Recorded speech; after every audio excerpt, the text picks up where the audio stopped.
wrong people. They work to be activism. And 30% of the profits from prostitution. Gender binders got to go, hey, hey. Ho, ho. Gender binders got to go, hey, hey. Ho, ho. Gender binders got to go, hey, hey. Ho, ho.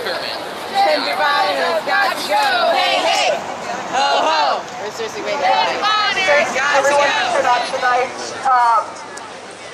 the rally was a bunch of different groups together. So Active San Francisco Phase 1, Occupy, St. James Infirmary, who's done a bunch of kick-ass work getting condoms on evidence, worked around. I'm really coming out with Tony Hicks folks are here, Bay Area Radical Women, and everyone who's, am I leaving anyone out? Sex Workers Outreach Project. Sex Workers Outreach Project. Thank you, thank you. Everyone who's here tonight, this is a great action, and it's not quite over. We have some closing words. I was going to talk a little bit about the meaning of feminism. I don't really feel like that is necessary. But I'll end up saying that feminism is liberation.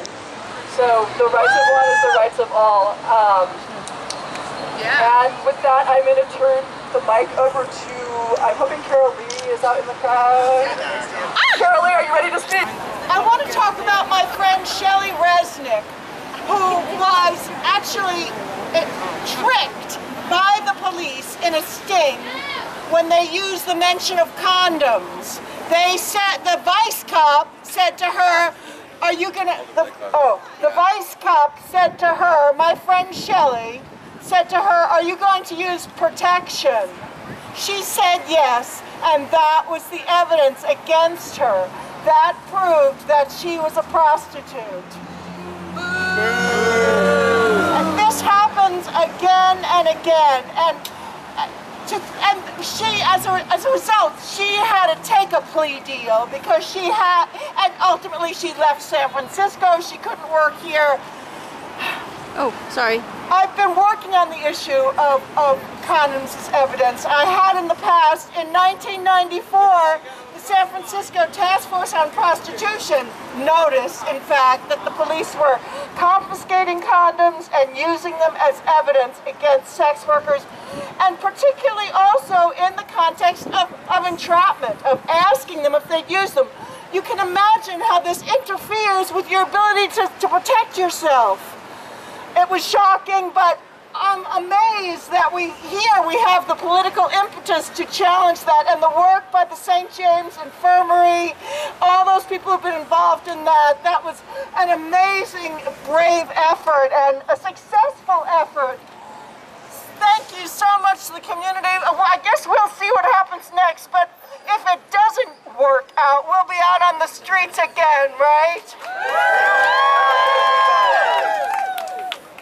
And also, we all know, no on Prop 35, tell all your friends. Prop 35 is, on the surface, it's an initiative about trafficking. But actually, it broadens the definitions of things like coercion to include using drugs with someone to impair their judgment. Now, when you smoke some pot, don't you want to impair your friend's judgment a little? I mean, that's the whole point, isn't it? But if you two are smoking together, and you two may be doing tricks occasionally, I mean, it's maybe occasional sex trade, you both can be charged as traffickers. So this Prop 35 particularly makes youth vulnerable. But I think we all know about it, so no on Prop 35. Everyone here, this is a beautiful alliance. I want to talk just a little bit about alliances and about how we came to have this victory before us. There are people in the world who would pit feminists and sex workers against each other. There are sex workers who think that they can't be feminists, and there are feminists who think that sex work is anti-feminist. And those of us here tonight know that feminism is not just about the right to choose to have a safe and accessible abortion. It's about all rights to choose. It's about the right to protect ourselves. It's about reproductive justice in all its forms.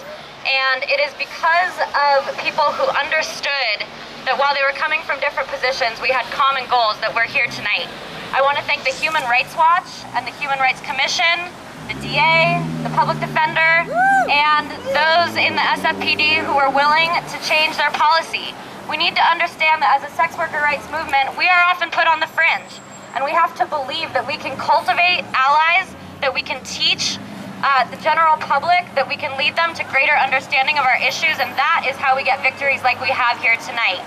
So I want to just give a shout out to all of the alliance building that went into bringing us here in this victory of condoms against not using condoms as evidence.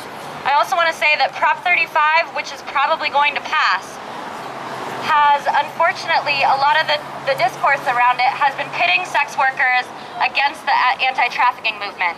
And those of us in the sex worker community know that we are in a unique place to be allies in ending trafficking. We know that we are in a unique place to recognize exploitation in the industry when it's happening and to stop it and to act on it. And we need to be viewed as allies in that movement and not pitted against one another. So Prop 35 is going to disenfranchise us from being able to do that work. It's going to put us behind bars, it's going to put us on the sex offender registry, and we're not going to be able to work collaboratively to look out for those exploitative situations that happen sometimes. It's going to, I think, ultimately have a harmful effect on people who are being exploited in the industry. So, you know, at its face value, a lot of people are just going to vote for it, and that's where the education component comes in. That's where we need to be talking to our friends and neighbors. We need to be, you know, breaking down some stereotypes about who is and is not anti-trafficking. So I just want to say, you know, the more alliances we can build, the more wins like this we're going to have. The sex worker rights movement is having an awesome resurgence right now, thanks to people like Carol Leigh, who paved the road for us. So let's keep on reaching out, and let's keep on being visible, and thanks everyone for being here tonight. Hello, everybody. Thank you for being here tonight, even though it's wet. Sometimes wet is good. Speaking of which, when I heard that police and district attorneys all over the country were using condoms as evidence of prostitution, shutting down bars, and arresting people for prostitution because they had condoms, I was not only outright outraged, I was stunned. As one of my dear friends told me when I first told him about it, he said, "The stupid, it hurts!" And it does, and it's gonna hurt a lot of people. And so I'm very glad that we have this agreement that supposedly the cops in the DA's office are not going to be using condoms as evidence, at least temporarily. However, temporarily is not good enough. It needs to be permanent. They need to promise that they are going to never use condoms as evidence of any crime, because there is no crime that they're supposedly trying to stop that is worth people dying, becoming disabled. And it certainly isn't worth asking people, putting people in a position where they feel like they have to give up the right to protect themselves in order to protect themselves from arrest. It's wrong, and it's dangerous, and it needs to stop forever. That's right, that's right. So, I had a little personal arts and crafts project that I brought to an ACT UP meeting, and folks seemed like they liked it, and so those of you who showed up and who stuck around get party favors.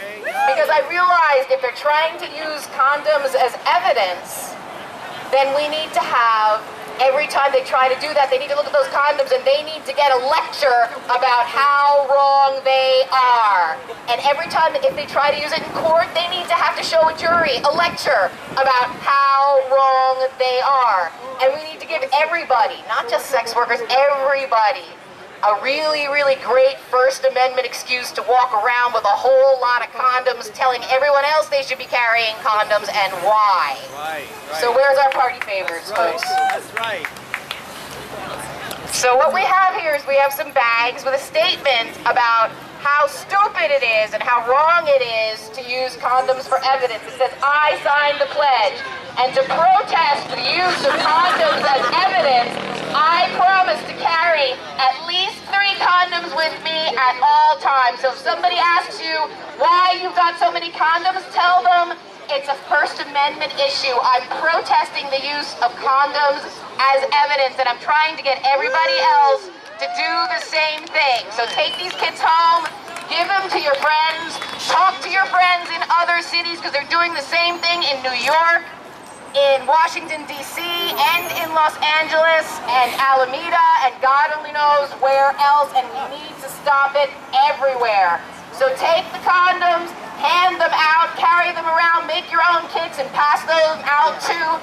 Thank you for coming, and congratulations, everybody. We made a great first step. Give yourselves a round of applause.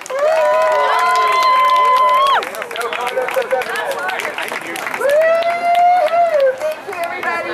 Now go have some fun. Right on, right on. All right.